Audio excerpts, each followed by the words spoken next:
I admit I may not have spent as much time in a courtroom as you have. I was also recognized with a Special Achievement Award by the Department of Justice. You remember the Department of Justice, right? It's the agency that's been pursuing you for decades. And like Madam Vice President Kamala Harris, I've had a history of prosecuting sex offenders. So thank you for keeping people like us in business. And as for dumb questions, you're always welcome to come here and answer some, if sitting so close to a prosecutor won't make you nervous. Bill Maher didn't just respond to Sunny Hostin, he went on offense. With surgical precision, he reminded her that while she loves playing prosecutor on daytime TV, he's actually been recognized by the Department of Justice. And with one brutal line, he flipped the script, noting that the same DOJ she praises has spent decades pursuing Donald Trump. The gloves were officially off. I think the other one asking the question is dumber than Kamala, so she's a dummy. I watched her over the years. That is one dumb woman. Sorry. I'm sorry, women. She's a dummy. Here's what stunned audiences: Bill Maher defending Trump. Since 2016, Maher's disdain for Trump has been public, loud, and relentless. Seeing him push back against Sunny Hostin instead felt surreal, like a lifelong critic suddenly stepping in to say, "Hold on, this has gone too far." You remember the Department of Justice, right? It's the agency that's been pursuing you for decades. And like Madam Vice President Kamala Harris, I've had a history of prosecuting sex offenders. So thank you for keeping people like us in business. And as for dumb questions, you're always welcome to come here and answer some, if sitting so close to a prosecutor won't make you nervous. I'll even give you a free View mug, not to be confused, though, with the mugshot, because that's your area. For over a year, The View treated Trump like a comic book villain. His intelligence, family policies, nothing was off limits.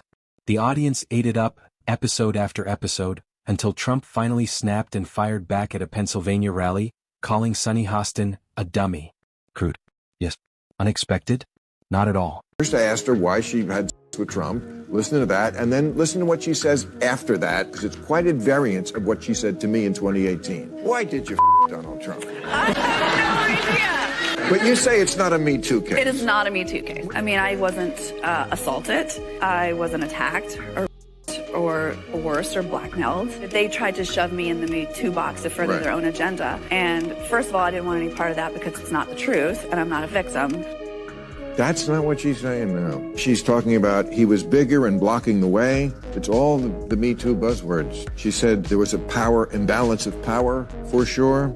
My hands were shaking so hard. She said she blacked out. Blacked out? She's a star. Sunny didn't retreat.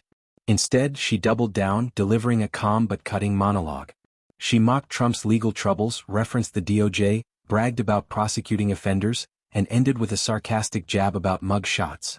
It was polished, controlled, and clearly designed to humiliate. The trial in New York, the one he got convicted for, was the greatest fundraising bonanza ever.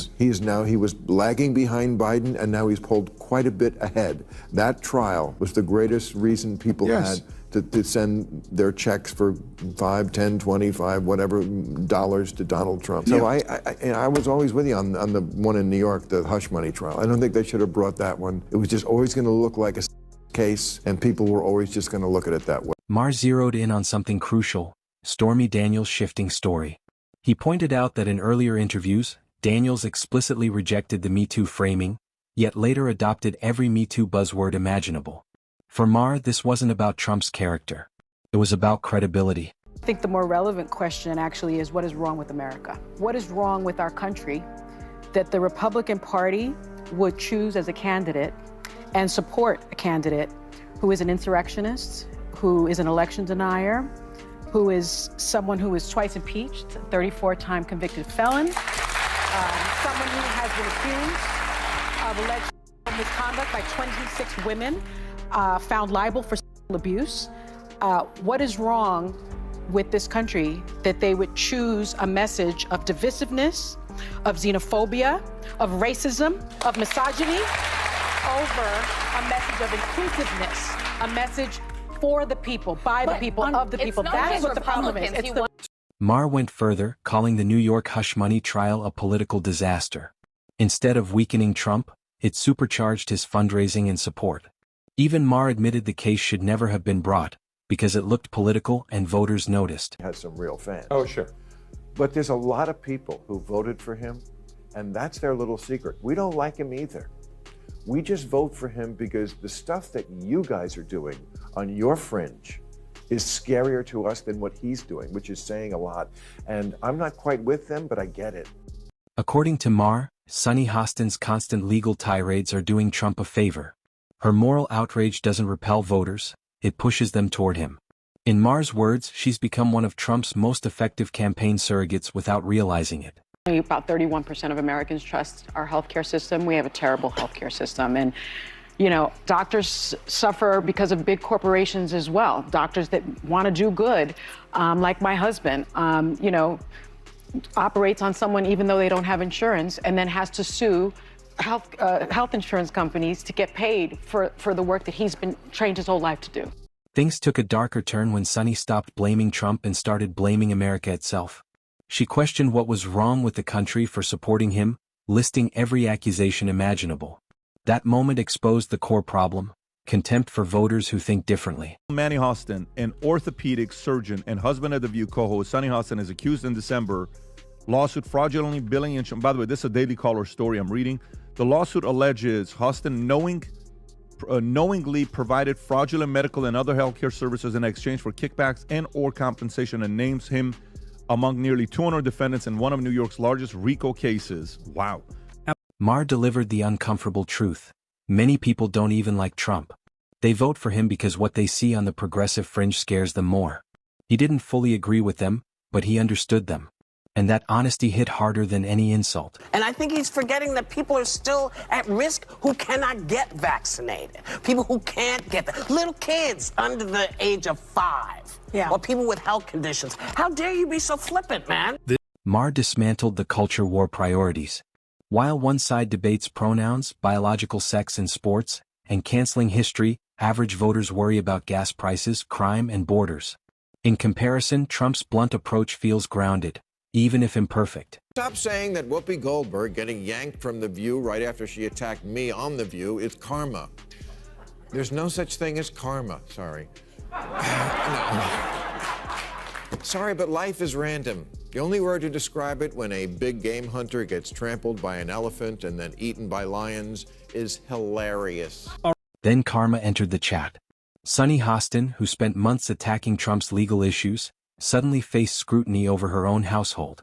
Reports emerged alleging her husband was named in a massive federal RICO lawsuit involving insurance fraud. Sunny Hostin and her husband, Dr. Emmanuel Hostin, are preparing for a legal battle to fight accusations that he committed federal insurance fraud. The View co-host and the orthopedic surgeon have hired lawyers Mark Garagos and Daniel Thwaites after Emmanuel was named in one of the largest federal RICO cases ever filed in New York. The irony was brutal.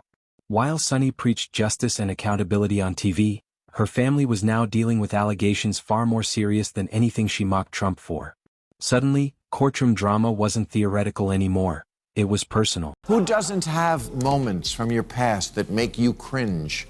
Who hasn't said, I can't believe I said that? I can't believe I wore that. I can't believe I thought that. I can't believe I did that. You ate dirt. Maher closed the circle with a reminder everyone needed to hear. No one is spotless. Everyone has moments they regret. Weaponizing past mistakes doesn't make you righteous. It exposes your own hypocrisy. In the end, truth and humility matter more than moral grandstanding.